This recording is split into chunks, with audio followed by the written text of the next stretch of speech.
కాదు, గొట్టలు కూడా చేస్తాడంట. అది కూడా అన్నాడే, గొట్ట ముందు గుట్ట కూడా చేయాలి కదా.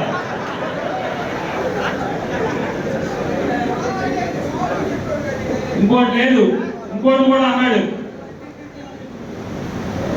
మేము గెలిచిన తర్వాత గన్నవరం వంశీని ఉచ్చపోయిస్తాను అని చెప్పాడు.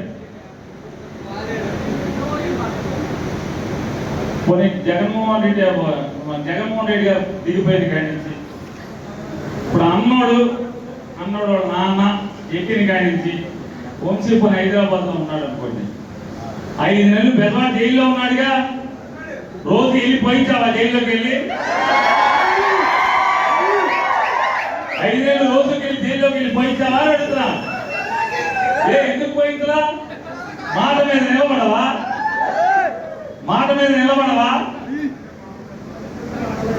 బెదవా జైలుకి వెళ్ళి పోయించాలి కదా. పోయించవా? ఊరికే మైకుల ముందు పోయిస్తారా?